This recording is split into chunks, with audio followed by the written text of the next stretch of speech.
Eso quiere decir que los recursos que están disponibles son suficientes, que puede no haber presiones de depredadores y que los factores ambientales en general se prestan para que la población o cualquier población pueda crecer. En este aspecto influyen tanto la fecundidad como la fertilidad. La fecundidad es una característica relacionada con la natalidad y se refiere al número de crías que en promedio tendría una hembra durante toda su edad fértil, es decir, a lo largo de toda su vida. La fertilidad sería el promedio de crías que tendría cada hembra, pero esto es en cada evento reproductivo.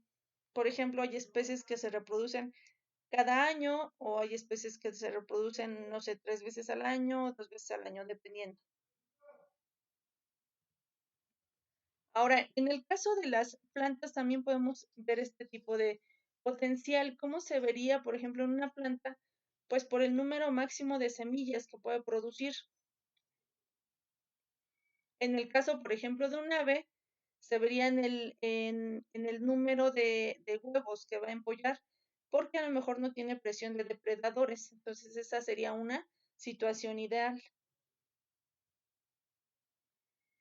Sin embargo, no siempre es así, o generalmente no es así. Siempre hay limitaciones del crecimiento de la población, generalmente cuando se trata de un ecosistema en equilibrio. Entonces, la resistencia ambiental va a ser precisamente estas limitaciones para que el crecimiento de una población se detenga. Puede ser que cambie. Y pueden haber tanto factores bióticos como abióticos. Factores bióticos, recuerden que se refiere a seres, a lo vivo, pues a los seres vivos. Por ejemplo, la existencia de predadores sería un factor biótico. Y también pueden ser abióticos. Esto se refiere a aquellos que tienen que ver con el ambiente, como por ejemplo el pH o la humedad. Ahora, esta resistencia ambiental se puede dar por dos tipos de factores, los intrínsecos, que son los que están dentro de la misma población, y pueden ser los siguientes. Puede haber una competencia por recursos, por alimento o por territorio, porque cuando una población está en crecimiento y ya su densidad es elevada, la tasa de mortalidad pues también es elevada. ¿Por qué? Precisamente porque hay una mayor competencia por los recursos disponibles. Ahora, los factores extrínsecos son elementos que son externos a la población, que pueden causar mortalidad. Estos tienen que ver con el ambiente. Entonces puede haber, por ejemplo, sequías, inundaciones, heladas, incendios, desastres naturales eh, y depredación o competencia con otra especie.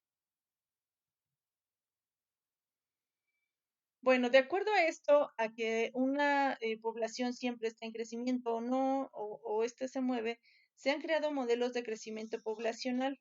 Entonces, principalmente hay dos que son los que vamos a ver.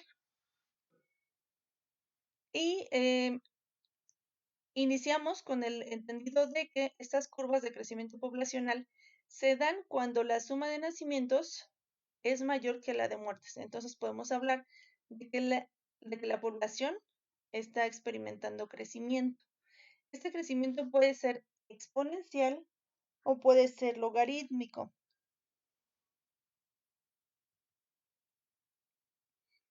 Al crecimiento exponencial se le llama, eh, se le llama crecimiento también,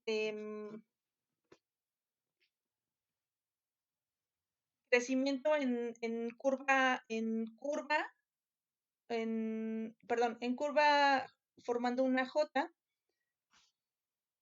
y el crecimiento logarítmico también se le llama en curva S. Entonces, esta es curva J y curva S.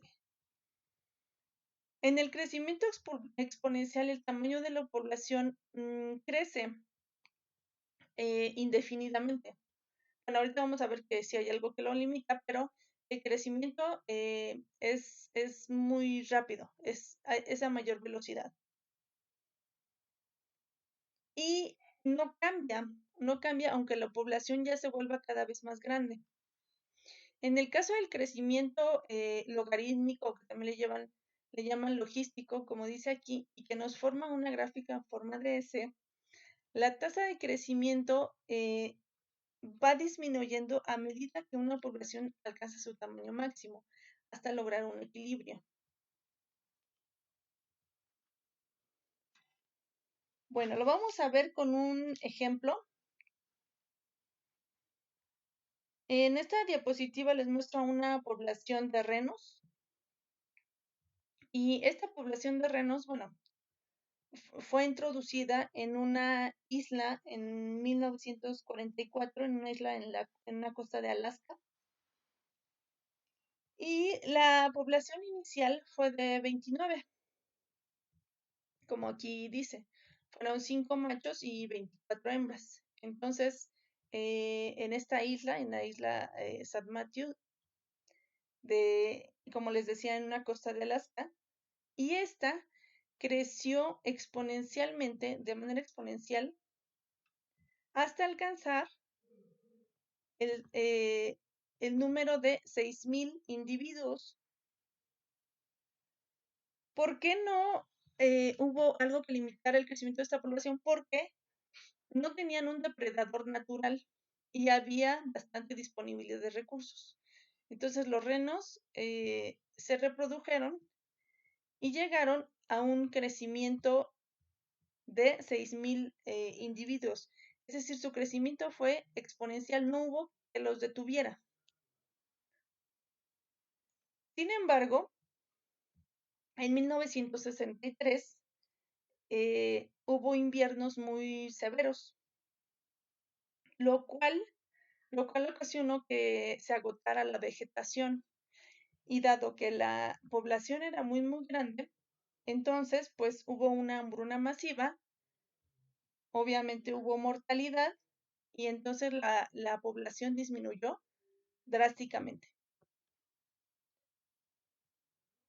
Si ustedes ven, aquí fue el límite, ¿no?, de esa población y fue precisamente la disponibilidad de recursos. Esta población de renos ya no se llegó a recuperar, llegó a recuperar y entonces se dice que pues desapareció, ¿no? Este es un ejemplo de crecimiento exponencial. La población